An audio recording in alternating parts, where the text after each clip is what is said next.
कहते हैं उम्मीद पे दुनिया कायम है। कभी कभी बहुत ज्यादा उम्मीद भी हमें ले डूब सकती है। और ये सेम हुआ था 2008 के फाइनेंशियल क्राइसिस में। तो today we are gonna talk about 2008 financial crisis. और ये बताने के लिए लेट्स कम ऑन बोर्ड। तो बात शुरू होती है ऑलमोस्ट 2001 से। सो 2001 आते आते क्या हो गया था, फेडरल रिजर्व जो सेंट्रल बैंक है अमेरिका की, यूएसए की, उन्होंने क्या किया था, रेट ऑफ इंटरेस्ट जो है वो 6.5% पर एनम से धीरे धीरे कम करते करते ऑलमोस्ट 1.75% तक लेके आए थे। अब इतना ज्यादा रेट ऑफ इंटरेस्ट कम होने के बाद क्या होगा मुझे बताइए। लोन्स जो है वो काफी चीप होने लग गए। मतलब सीधी बात है ना, अगर हमने लोन लिया है तो ऑफ कोर्स हमें बहुत कम इंटरेस्ट पे करना पड़ेगा, एंड जिसके वजह से लोग क्या करेंगे, लोन की डिमांड ज्यादा करेंगे। और यूएस के जो पढ़े लिखे लोग थे उन्होंने भी यही किया। उन्होंने सीधा सबसे महंगी चीज, होम, वो घर वो लोग लोन पे लेना चालू किया, क्योंकि लोन काफी चीप हो चुके थे। सिंपल है कि नहीं। अब लोन की डिमांड मार्केट में बढ़े जा रही थी। इसके वजह से ये लोन ऑफ कोर्स वो लोग कहाँ से लेंगे, बैंक से लेंगे, है ना। और बैंक्स ये लोन को सप्लाई कर रही थी। अब धीरे धीरे ऐसा देखने लग गया कि बैंक के पास भी पैसे की शॉर्टेज होने लग गई। इतने ज्यादा लोन्स मार्केट में यूएस के लोग ले रहे थे। अब बैंक ने हेल्प ली किसकी, तो इन्वेस्टमेंट बैंकर्स की। इन्वेस्टमेंट बैंकर्स कौन होते, तो इन्वेस्टमेंट बैंकर्स जो होते हैं वो बेसिकली बैंक्स को, बड़े बड़े प्रोजेक्ट्स को, इनको फाइनेंस करने का काम करते हैं। And sometimes they deal in various kinds of bonds also, है ना। वो उस पर हम बाद में आएंगे, बट फिलहाल इन्वेस्टमेंट बैंकर्स, तो इनका रोल मार्केट में क्या हो गया। तो बैंक्स क्या करने लगे, जो भी लोन देते थे वो लोग, तो बदले में वो लोग क्या करते थे, मॉर्गेज पेपर्स लेते थे, है ना। मतलब ये जो घर थे वो एक तरह का गिरवी रहते थे, तो लोग घरों के पेपर्स किसके पास, बैंक के पास, और लोन लेते थे लोग, राइट। अब अगर ये लोग लोन नहीं भर पाए तो बैंक क्या करेगा, मॉर्गेज पेपर उनके पास होने की वजह से वो घर पे कब्जा कर लेगा और अपना पैसा वसूल करेगा। ऐसा सिंपल लॉजिक है। अब बैंक्स क्या कर रहे हैं, बैंक के पास ये मॉर्गेज पेपर तो बहुत थे, अब बैंक के पास लोन देने के लिए पैसे कम पड़ रहे थे। तो बैंक ने क्या किया, ये मॉर्गेज पेपर का बंडल बना के या इन मॉर्गेज पेपर को इन्वेस्टर्स को देना चालू किया। वो लोग बोलने लगे कि ये पेपर्स रखो, अगर डिफॉल्ट होगा तो क्या होगा, आप इन पेपर्स के थ्रू आपका पैसा वसूल कर सकते हो। तो उनको सिक्योरिटी मिल गया, और बदले में बैंक जो भी प्रॉफिट कमाते थे उसका थोड़ा परसेंट इंटरेस्ट के तौर पे इन इन्वेस्टर्स को देना चालू किया। तो अब ये इन्वेस्टर्स है ना, बड़े बड़े इन्वेस्टर्स होते हैं। अब बड़े बड़े इन्वेस्टर्स को ना मार्जिन नहीं, देखो आप बोलोगे सर 1.75% तो इंटरेस्ट है उसमें, इनको क्या ही मिलेगा। अब इनके पास इतना ज्यादा बल्क में पैसा होता है कि थोड़ा सा परसेंटेज भी अगर मिलता है ना तो भी ये कमा लेते हैं, राइट। क्योंकि वॉल्यूम इज वेरी हाई, है ना। जैसे जिस कोई कंपनी का सेल बहुत ज्यादा है, तो अगर 8 आना भी उनको प्रॉफिट मिलता है तो डेफिनेटली वो लार्ज क्वांटिटी की वजह से उनको बहुत ज्यादा प्रॉफिट। सेम इन्वेस्टमेंट बैंकर्स का भी लॉजिक था, एंड इन्वेस्टमेंट बैंकर्स भी कमा रहे थे। तो अब देखो अभी तक की स्टोरी में क्या हो रहा था, सब ऑलमोस्ट सही चल रहा है, कुछ गलत नहीं चल रहा है। मतलब मार्केट में बोरोवर्स जो है वो हैप्पी है, क्योंकि उनको लोअर रेट ऑफ इंटरेस्ट में लोन मिल रहा है। बैंक्स आर हैप्पी, क्योंकि बैंक्स क्या कर रहे हैं, इन्वेस्टमेंट बैंकर से इन्वेस्टमेंट बैंकर से पैसा ले रहे, बोरोवर्स को दे रहे, बीच में वो इंटरेस्ट कमा रहे, मार्केट में डिमांड और बढ़ रही। अब मार्केट में जब सब लोग लोन ले रहे, तो अभी क्या है ना, फिलहाल बैंक्स किसको कवर कर चुका है, सारे प्राइम लेंडर्स, प्राइम बोरोवर से, या प्राइम लोन्स बोल सकते हैं इनको। प्राइम लोन्स कौन होते हैं, ये ऐसे बोरोवर्स है जिनका पेइंग कैपेसिटी सॉलिड है। मतलब क्या, इनके पास फिक्स इनकम है, अच्छी जॉब है, अच्छे अच्छी फैमिली से बिलोंग कर रहे हैं, और इन लोग का पेइंग कैपेसिटी हाई है। तो इनको लोन दे के बैंक को नुकसान का कोई ज्यादा रिस्क नहीं है। और इन्वेस्टमेंट बैंकर्स क्या कर रहे हैं, बाय फ्लूक अगर लॉस हुआ तो बेसिकली हम लोग को हमारे पैसे तो रिटर्न मिल जाएंगे, और जब तक लॉस नहीं हो रहा है they are enjoying interest. So everybody is happy, investors are happy, banks are happy, borrowers are happy. और मार्केट में क्या हो रहा है, यहाँ पे अगर लोन पे इतना डिमांड बढ़ रहा है, लोन लोन इतना इजीली मिल रहा है, कम रेट ऑफ इंटरेस्ट में मिल रहा है, तो बहुत सारे लोग लोन लोन पे घर खरीदना चाह रहे हैं। जिसके वजह से क्या हो रहा है, कहानी आगे बढ़ रही है। डिमांड फॉर हाउसेज या होम क्या होते जा रहे हैं, बढ़ते जा रहे हैं।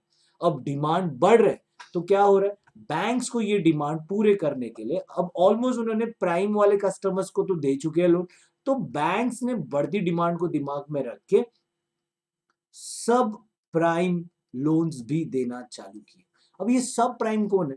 तो ये ऐसे लोग हैं जिनकी फिक्स इनकम नहीं है, ये इनके ऊपर रिस्क क्या है, थोड़ा सा ज्यादा है, क्योंकि ये लोग की आई मीन फाइनेंशियल स्टेबिलिटी इतनी ज्यादा नहीं है। अब बैंक क्या सोच रहे हैं, उनको बैंक्स को क्या है, अपना बिजनेस बढ़ाना है, क्योंकि सभी लोग कंपटीशन में लग चुके हैं, तो वो लोग क्या करने लग गए, सब प्राइम लेंडर्स बोरोवर्स को भी लोन देना चालू किया। ठीक है, अब यहाँ पे बढ़ता हुआ डिमांड मार्केट में लोन का इतना डिमांड बढ़ गया कि इन्वेस्टमेंट बैंकर्स के पास भी पैसे कम पड़ने लग गए। तो इन्वेस्टमेंट बैंकर्स ने क्या किया, इस वक्त पिक्चर में एक और चीज लेके आए। इन्वेस्टमेंट बैंकर्स जो है वो डेरिवेटिव मार्केट में भी थे, है ना। और इस वक्त यूएस गवर्नमेंट जो थी पूरा एक्सपांशनरी मोड में थी, वो चाहते थे कि मार्केट में जो डाउनटर्न है उसको एक्सपांड किया जाए। तो उन्होंने क्या किया है, इन्वेस्टमेंट बैंकर्स या ये जो डेरिवेटिव मार्केट है इसको भी उन्होंने क्या करके रखा था, डीरेगुलेटेड करके रखा था। ये डीरेगुलेटेड मतलब उनके ऊपर फेडरल रिजर्व का कोई कंट्रोल नहीं था, उनको फ्री हैंड दे के रखा था कि बोले भाई जैसे आपको चलेगा वैसे प्रॉफिट कमाओ। अब ये डेरिवेटिव मार्केट क्या होता है, एकदम शॉर्टकट में बताता हूँ। डेरिवेटिव मार्केट में आप समझो इन्वेस्टर हो, आपने एक बॉन्ड खरीदा, आपके बॉन्ड का वैल्यू जो है ना, किसी भी इस बॉन्ड के अंदर जो जो कमोडिटी मेंशन है उसके वैल्यू के ऊपर इस बॉन्ड का वैल्यू। सपोज आपने ये डेरिवेटिव जो है वो ट्रेडिंग गोल्ड के ऊपर किया, तो मतलब इस गोल्ड का, इस बॉन्ड का वैल्यू जो है it is as par as gold. समझ रहे हैं? जैसे गोल्ड का भाव अभी 30,000 रुपए है, आपने बॉन्ड खरीदा या आपने डेरिवेटिव मार्केट में गोल्ड खरीदा, तो अब आपने जो भी सिक्योरिटीज खरीदा है वो 30,000 के हिसाब से, कल को गोल्ड का भाव बढ़ के 50,000 हो गया, तो मतलब इस बॉन्ड का कीमत कितना हो गया, 50। अगर आपको लग रहा है कि इतना प्रॉफिट मुझे बस हो गया, आप बेच सकते हो। तो कौन खरीदेगा?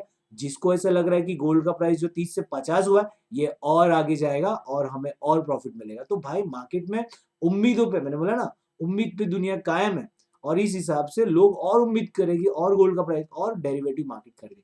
तो डेरिवेटिव मार्केट में सिर्फ गोल्ड नहीं होता, डेरिवेटिव मार्केट में कुछ भी हो सकता है। इट कैन बी तुअर का दाल, इट कैन बी, हाँ आपको हंसी आएगी बट ऐसा होता है, चना, तुअर का दाल, कोल, जो जो कमोडिटी मार्केट में, डेरिवेटिव मार्केट का यही सिंपल है कि जो जो भी चीज का मार्केट में फ्लक्चुएशन होगा, जिस चीज के प्राइस का, डेरिवेटिव मार्केट उसको यूज करके ट्रेडिंग कर सकते हैं। आप समझ में आया?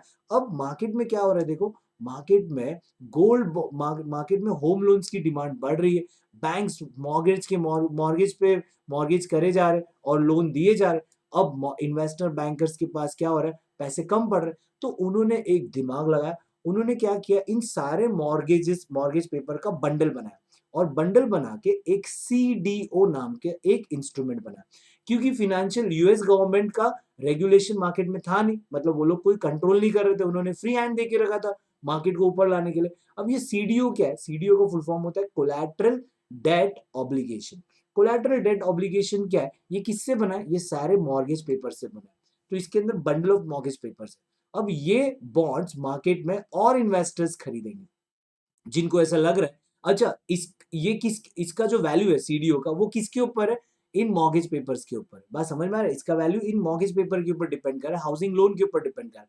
उनको ऐसा लग रहा है कि देखो घरों के दाम बढ़ रहे हैं, घरों के दाम अगर बढ़ रहे, कल को डिफॉल्ट होना चालू हो गया, है ना, अगर कल को डिफॉल्ट होता है तो घर बिकेंगे और इनको पैसे मिलेंगे और उनको प्रॉफिट मिलेगा, इस हिसाब से वो लोग ने ये बॉन्ड्स खरीद ली, है ना। अब इन्वेस्टर्स, ये अब क्या हो रहा है देखो, मार्केट में इन्वेस्टर्स सीडीओस खरीद रहे, ये सीडीओ का पैसा जो है वो बैंक को मिल रहा है, बैंक ये पैसा किसको दे रहा है, लोगों को दे रहा है, घर के लोन पे घर खरीदने के लिए, राइट। तो जब तक इन्वेस्टर प्रॉपर पेमेंट कर रहा है ये सिस्टम सही चल रहा है। अब तुमको मालूम है, अब मार्केट में धीरे धीरे घरों के प्राइसेस और बढ़ रहे हैं, सब प्राइम लोन्स और बढ़ रहे हैं। Are you imagining the situation? अब मार्केट में क्या हो रहा है ना, अब अब ये सीडीओ जो है, अब ये इन्वेस्टर्स ये क्यों खरीदेंगे भाई, ये तो रिस्क वाला मैटर है। तो सीडीओस के लिए ये जो अमेरिकन कंपनीज ने क्या कर दिया था, ये इन्वेस्टमेंट बैंकर्स ने क्या किया था, क्रेडिट रेटिंग एजेंसीज होती है, क्रेडिट रेटिंग एजेंसीज, जैसे मालूम है हम लोग कोई मूवी देखे या ना देखे, इसका डिसीजन किस पे लेते हैं, आप यूट्यूब में जाते हैं और कोई आपका जो भी आप जिसके ऊपर भरोसा कर रहे हैं, उस क्या बोलते हैं वो जो क्रिटिक्स लोग रहते हैं वो लोग कैसे बताते हैं कि इस मूवी में ये है, वो है, अच्छा है, बुरा है, और वो लोग एक एक जजमेंट पास करते हैं और उस जजमेंट के हिसाब से हम जाके मूवी देख लेते हैं। सेम सीडीओ को भी ये जो सीआरए है, सीआरए क्या है? Credit rating agency. ये लोग क्या करेंगे? रिस्क को एनालाइज करके एक सर्टिफिकेट इशू करते हैं। अगर सर्टिफिकेट में सबसे बेस्ट होता है ट्रिपल ए। ट्रिपल ए अगर मिल गया मतलब रिस्क काफी कम है। और इस हिसाब से लो जब तो ये जो अमेरिकन कंपनीज थी, उन्होंने जो सीडीओ या इन्वेस्टमेंट बैंकर से इन्होंने जो सीडीओ इशू किया था, इसको क्रेडिट रेटिंग एजेंसी से ट्रिपल ए सर्टिफिकेट दिलवा दिया उन्होंने। अब ट्रिपल ए मिलने के बाद हम जैसे आम लोग जो थे, वो लोग बस सीआरओ पे भरोसा कर दिए और सीआरए पे भरोसा करके ये बॉन्ड्स खरीदते जा रहे हैं, इन्वेस्टमेंट। तो यहाँ पे लोग बॉन्ड्स खरीद रहे हैं, इन्वेस्टमेंट बैंकर्स को पैसा मिल रहा है, वो लोग मॉर्गेज, और ये पूरा स्टोरी चल रहा है। अब इसमें एडिशन क्या हो गया मालूम है? एडिशन आया इंश्योरेंस का भी। तो मार्केट में एक कंपनी थी अमेरिका की, या बहुत सारी कंपनी थी, उसमें मेन कंपनी जो थी वो थी एआईजी। एआईजी क्या है? American international group. इन्होंने क्या किया? इन सीडीओज के ऊपर इंश्योरेंस देना चालू किया। बोला आप ये बिंदास इन सीडीओ खरीदो, अगर आपको प्रॉफिट होता है तो आपका, लेकिन इन केस अगर आपको लॉस होता है तो वो लॉस कौन बेयर करेगा? एआईजी बेयर करेगा। इसके बदले में आपको क्या देना पड़ेगा? प्रीमियम। ठीक उसी तरह मुझे बताओ, जैसे आप हम लोग मेक माई ट्रिप पे, है ना, मेक माई ट्रिप के ऊपर हम होटल होटल लेते हैं। इन केस अगर हमने हमारा ट्रिप कैंसिल होता है तो हमारा डिपॉजिट का पैसा जो है, हमने जो भी बुकिंग का पैसा वो कैंसिल हो जाता है। लेकिन वो लोग ऑफर क्या देते हैं? आप थोड़ा सा प्रीमियम पैसा भरो। अगर मान लो होटल का पर नाइट चार्जेस 3,500 है, तो आप क्या करो? 4,500 भरो। आपका 1000, या मान लो 4,000 रुपीज, आपका 500 रुपए एक्स्ट्रा गया, लेकिन आपको क्या मिलेगा? अगर ऑन कैंसिलेशन आपका सारा पैसा रिफंड मिले, तो हम क्या करते? 500 रुपए एक्स्ट्रा पे करने के लिए रेडी हो जाते। सेम सेम सेम लॉजिक लगा के इंश्योरेंस कंपनी ने भी इस बढ़ती हुई उम्मीदों में, और उन्होंने क्या कर दिया? अपना भी फायदा कमाने का सोचा। अब क्या सीन हो रहा है? इंश्योरेंस कंपनी बोल रही है सीडीओ खरीदो, थोड़ा सा एक्स्ट्रा पैसा दो, और क्या कर लो आप, हम आपको इंश्योरेंस देंगे, तो अगर कल को सीडीओज में लॉस होगा तो वो भी हम भर के दे देंगे। तो अब देखो क्या हो रहा है यहाँ पे। सब अभी क्या हो रहा है ना, अभी अभी तक क्या चल रहा था? रेट ऑफ इंटरेस्ट 1.75 से धीरे धीरे धीरे थोड़ा बढ़ने लग गया। क्यों ऐसा हो रहा था? क्योंकि ये जो लोन दिए गए थे, हाउसिंग लोन जो दिए गए थे, वो थे एडजस्टेबल रेट पे। अब ये एडजस्टेबल रेट क्या होता है? अब ये बहुत सारे लोगों को पता ही नहीं होता है। उनको उस वक्त सिर्फ घर खरीदना होता है। एडजस्टेबल रेट का सिंपल फंडा क्या है? शुरुआत में इनिशियली क्या होता है? इनिशियली इंटरेस्ट रेट्स जो होते हैं वो काफी कम होते हैं।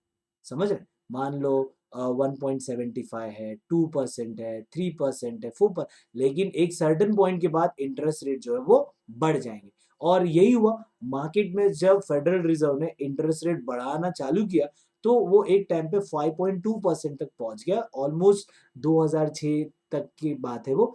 तो 5.2% तक पहुंच गया। अब मुझे बताओ, जो प्राइम लोन जो है, वो जिन्होंने प्राइम लोन लिया है या जो प्राइम बोरोवर्स है, वो लोग तो अच्छे से रीपेमेंट कर रहे थे। लेकिन सब प्राइम लोन जिन्होंने लिया था, जिनकी पेइंग कैपेसिटी इतनी अच्छी नहीं है, वो लोग को जब ये इंटरेस्ट रेट ज्यादा लगने लग गया, तो उन्होंने डिफॉल्ट करना चालू किया। बोले कोई दिक्कत नहीं भाई, डिफॉल्ट हुआ तो कोई बात नहीं, बैंक्स क्या करेगी? इनके घरों पे कब्जा करेगी, इनको घर से निकाल देगी और इनके घरों पे बैठ जाएगी। राइट? अब ये बताओ, बैंक के पास अभी पैसा आया है कि घर आया है? घर आया। मार्केट में बहुत सारे डिफॉल्ट होने लग गए। तो क्या हो जाता है ना, देखो हम लोग का मेंटालिटी कैसा है? अगर मान लो हमारे कोई पहचान के लोगों का, रिश्तेदारों का, रिश्तेदारों के साथ अगर ये हुआ है घटना, तो हम थोड़े चौकन्ने हो जाते हैं, है कि नहीं? कि भाई किसी ने लोन लिया था, लोन पे घर लिया था, बाद में ऐसा टाइम आ गया कि भाई जितना पैसा भरा था वो भी गया, घर भी गया, रोड पे आ गया। तो हम थोड़े से चौकन्ने हो जाते हैं। अब इसके वजह से क्या हो गया? मार्केट में धीरे धीरे डिमांड फॉर हाउस क्या होने लग गए? कम होने लग गए। अब डिमांड फॉर, अभी देखो जरा, डिमांड फॉर लो हाउस, जो हाउसिंग लोन जो है वो, जब घरों की डिमांड कम हो रहे, तो हाउसिंग लोन की डिमांड भी कम हो रहे। यहाँ पे क्या हो रहा है? डिफॉल्ट बढ़ते जा रहे, क्योंकि इंटरेस्ट रेट्स हाई, डिफॉल्ट बढ़ रहे, तो बैंक्स के पास बहुत सारे घर है, पैसे नहीं है। अब ये पैसे लाने के लिए बैंक्स भी मार्केट में क्या कर रहे हैं? घर बेच रहे। अब मुझे बताओ, अगर हाउसिंग, ये सस्ते वाले घर भी बहुत सारे अवेलेबल है ना, जो नीलाम कर रहे, ऑक्शन कर रहे बैंक्स, और नए घर भी, और ओवरऑल मार्केट में डिमांड फॉर लोन्स भी क्या हो रहा है, इधर लोगों को थोड़ा डर भी लगना चालू हो गया, एंड ओवरऑल मार्केट में डिमांड फॉर हाउसेस कम हो रहे हैं, जिसकी वजह से प्राइजेस भी क्या होने लग गए, कम होने लग गए। अब ये प्राइजेस इतने सारे कम हो गए। अच्छा, एक चीज मैं आपको बताना भूल गया कि इस वक्त बैंक्स ने लोगों को लोन चिपकाने के लालच में, हाँ, लोन चिपकाने के लालच में 100% तक लोन दे चुके थे वो लोग। 100% लोन का मतलब क्या है, घर की कीमत है 50 लाख, पूरा 50 लाख रुपए लोन। तो बहुत सारे लोगों ने पूरा जो पैसा है या पूरा घर जो है वो लोन पे ही लिया था, समझ रहे हैं? तो 100% लोन है। अब वो लोग धीरे धीरे प्रीमियम पे करे, 2 साल में उन्होंने क्या ही पे किया होगा यार, 2006 से लेके ये 2001 साल में क्या ही पे किया होगा, थोड़ा सा अमाउंट पे किया होगा, राइट? तो अब ऐसा हो गया है, मार्केट में ये 1-2 साल के अंदर ही घरों के प्राइसेस कम हो गए। जिस बंदे ने 50 लाख का लोन लेके घर लिया है, उसकी घर की कीमत आज 35 लाख होने लग गई। अब 35 लाख होने हो गई, तो अब वो भले बंदा कौन है, प्राइम बोरोवर, तो वो भी क्यों भरे वो, है ना? अब उसको, अब देखो जो उम्मीद बढ़ते जा रही, अब वो उम्मीद घटते जा रही। अब लोगों को लग रहा है भाई, ये जो घरों के दाम कल तक बढ़ रहे थे, आज कम होना चालू हो गया, आगे चल के ये और कम होंगे। तो जो लोग पे करने की कैपेसिटी रख रहे थे, वो लोग भी डिफॉल्ट करना चालू हो गए। एज अ रिजल्ट देखो पूरा गेम खराब हो गया, समझ रहे हैं? कैसे गेम खराब हो गया? अब बैंक्स के पास सिर्फ घर है, पैसे है नहीं। अब ये मॉर्गेज पेपर्स जो है, बैंक्स ने, या जो जो घर मॉर्गेज पे थे, वो इन्वेस्टमेंट बैंकर्स के पास आने लगे। इन्वेस्टमेंट बैंकर्स को फायदा कब होने वाला था, जब हाई प्राइस पे घर बिकता तो उनको फायदा होता। अब इन्वेस्टमेंट बैंकर्स को भी नुकसान होने लग गया। सीडीओज, जिनका वैल्यू किसके ऊपर था, घरों के दाम के ऊपर था, मॉर्गेज पेपर के ऊपर था, उधर भी लॉस होना चालू हो गया। अब इसमें ना बहुत सारे चोर लोग भी थे। तो कुछ ऐसे लोग थे, आप अगर यूट्यूब पे देखोगे तो आपको मिलेगा, ऐसे भी लोग थे जिन्होंने ये सारे बवंडर में बहुत पैसे कमा लिए, समझ रहे? अब कुछ ऐसे भी लोग थे जिनको ये पूरा गेम पता था, जिनको मालूम था कि क्रेडिट रेटिंग एजेंसीज ने ट्रिपल ए जो है वो फ्रॉड करके दिया है, या पैसे के लालच में दिया है। तो ये जो सीडीओज वाला गेम है वो कभी ना कभी तो डूबेगा ही। तो उन्होंने क्या किया था, बहुत सारे सीडीओज के ऊपर इंश्योरेंस लेके रखा था, और करोड़ों रुपया उन्होंने, जब सीडीओज का भाव गिर गया, लॉस होना चालू हो गया, तो उन्होंने बहुत सारे पैसे इंश्योरेंस से बना लिए, क्योंकि उनको, उनका तो यही डील हुआ था। अब यहाँ पे जो एआईजी नाम की कंपनी थी, उसको ऑलमोस्ट 99 बिलियन डॉलर का लॉस हुआ 2008 आते आते, समझ रहे? अब ये बहुत बड़ी कंपनी थी, इसमें बहुत सारे लोग क्या कर रहे थे, काम कर रहे थे। अब इतने सारे लोगों का जॉब बचाने के लिए, और इस कंपनी को बचाना बहुत जरूरी था, इसीलिए यूएस गवर्नमेंट ने क्या किया, यूएस गवर्नमेंट ने एआईजी को बेल आउट किया। बेल आउट किया मतलब 85 बिलियन डॉलर इसके अंदर डाल के इस कंपनी को संभाला। अबे लेकिन गवर्नमेंट कितनी कंपनियों को संभालेगा? लॉस जो था मार्केट में चारों तरफ फैल चुका था। अब समझ रहे, पूरा गेम खराब हो चुका था। अब एआईजी जैसी जो इन्वेस्टमेंट या इंश्योरेंस कंपनी को लॉस होने लग गया, बहुत सारी इंश्योरेंस कंपनियां बंद होने लग गई जिन्होंने यही बिजनेस के अंदर अपना हाथ आजमाया था।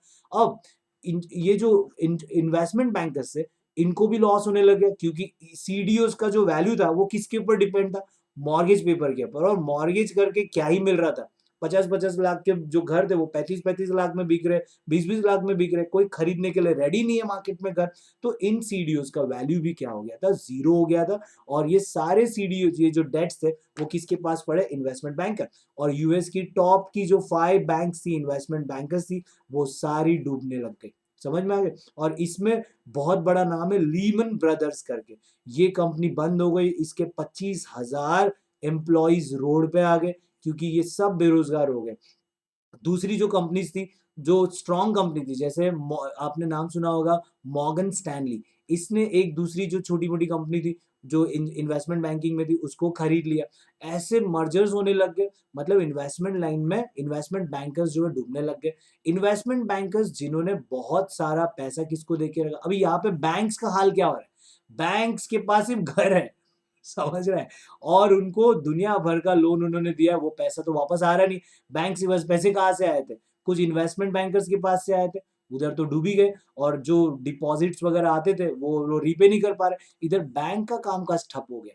अब भाई अगर बैंक्स का कामकाज ठप हो गया है, तो बहुत सारे जो इन्वेस्टर्स है, जो क्या करते हैं, लोन लेते हैं, अपनी अपनी कंपनी को या तो स्टार्ट करने के लिए या तो एग्जिस्टिंग कंपनी को एक्सपांड करने के लिए, है ना? अब मुझे बताओ ये बैंक्स का कामकाज ही रुक गया है भाई, समझ रहे? जिसके वजह से लोन देना काफी डिफिकल्ट हो गया।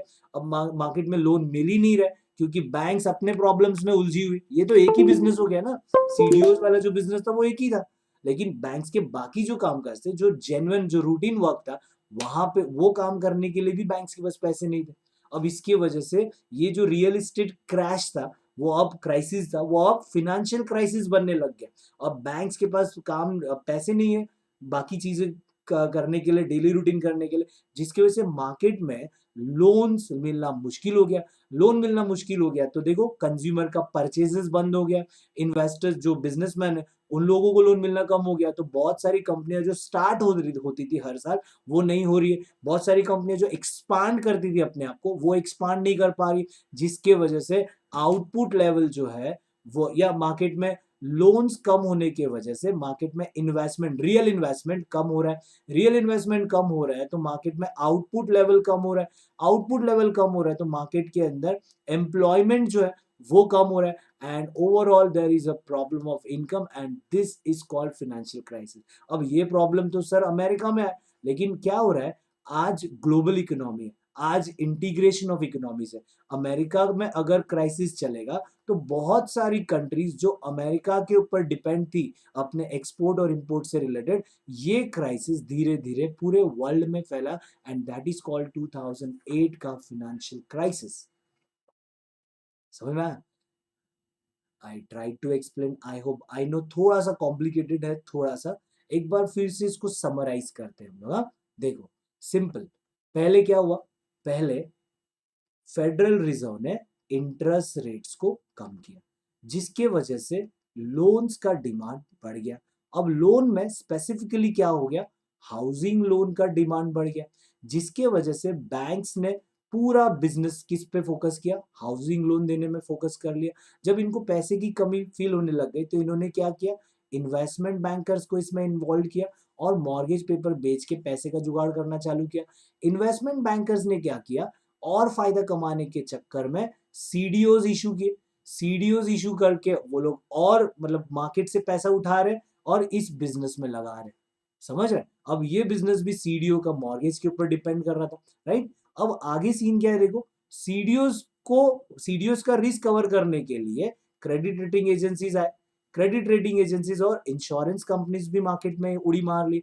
तो जब जब तक लोग पेमेंट बराबर कर रहे थे, देखो पूरा लाइन से सारे लोगों का इनकम बढ़ रहा है, एम्प्लॉयमेंट बढ़ रहा है, एंड प्रोस्पेरिटी बढ़ रहा है यूएस का। लेकिन ये सब किस पे डिपेंडेंट था, हाउसिंग लोन के ऊपर डिपेंडेंट था। लेकिन वहां पे भी गड़बड़ क्या हो गया, जब उन्होंने सब प्राइम लोन्स देना चालू किया, और जब ये इंटरेस्ट रेट बढ़ा, समझ रहे हैं, सब उल्टी गंगा बहना चालू हो गया। तो यहाँ पे लोन डिफॉल्ट होने लग गए, तो पहले बैंक्स का प्रॉब्लम हुआ तो इन्वेस्टमेंट बैंकर्स का प्रॉब्लम हुआ, सीडीओ का वैल्यूज कम हो गया, जिसकी वजह से इंश्योरेंस कंपनी लॉस हो गया, एंड ओवरऑल जॉब की कमी, पैसे की कमी, इकोनॉमिक क्रैश पूरा वर्ल्ड के अंदर फाइनेंशियल, दैट इज व्हाट 2008 का फाइनेंशियल क्राइसिस।